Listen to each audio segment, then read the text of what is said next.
In today's video, I'm going to teach you how to import email subscriber list to Brevo.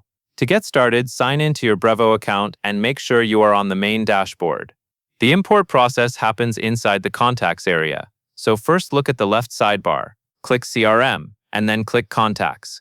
This takes you to the section where Brevo stores all of your subscribers and contact details.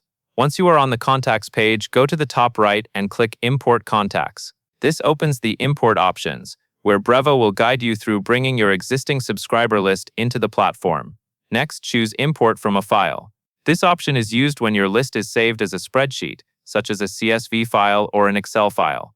Before you upload, it helps to quickly check your file. Make sure each column has a clear header, such as email, first name, or last name, and that each row represents one subscriber. Keeping your data clean will reduce errors during mapping. Now upload your CSV or Excel file. After you select it, click Confirm your file. Brevo will read the file and prepare it for the next stage.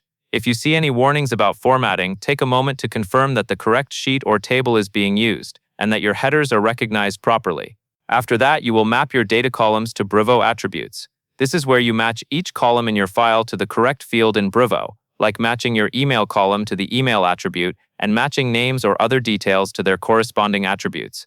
Take your time here because accurate mapping ensures your contacts are imported correctly and can be segmented later. When everything lines up, click Confirm Mapping. Next, select a list for these contacts. Lists help you organize subscribers for campaigns and automations, so choose the one that fits this group. Once selected, click Confirm your list. Finally, click Finalize your import. Brevo will begin importing the contacts, and the time it takes will depend on the size of your file. When it finishes, you can return to the Contacts area and check that the contacts appear in the selected list. And that is all there is to it.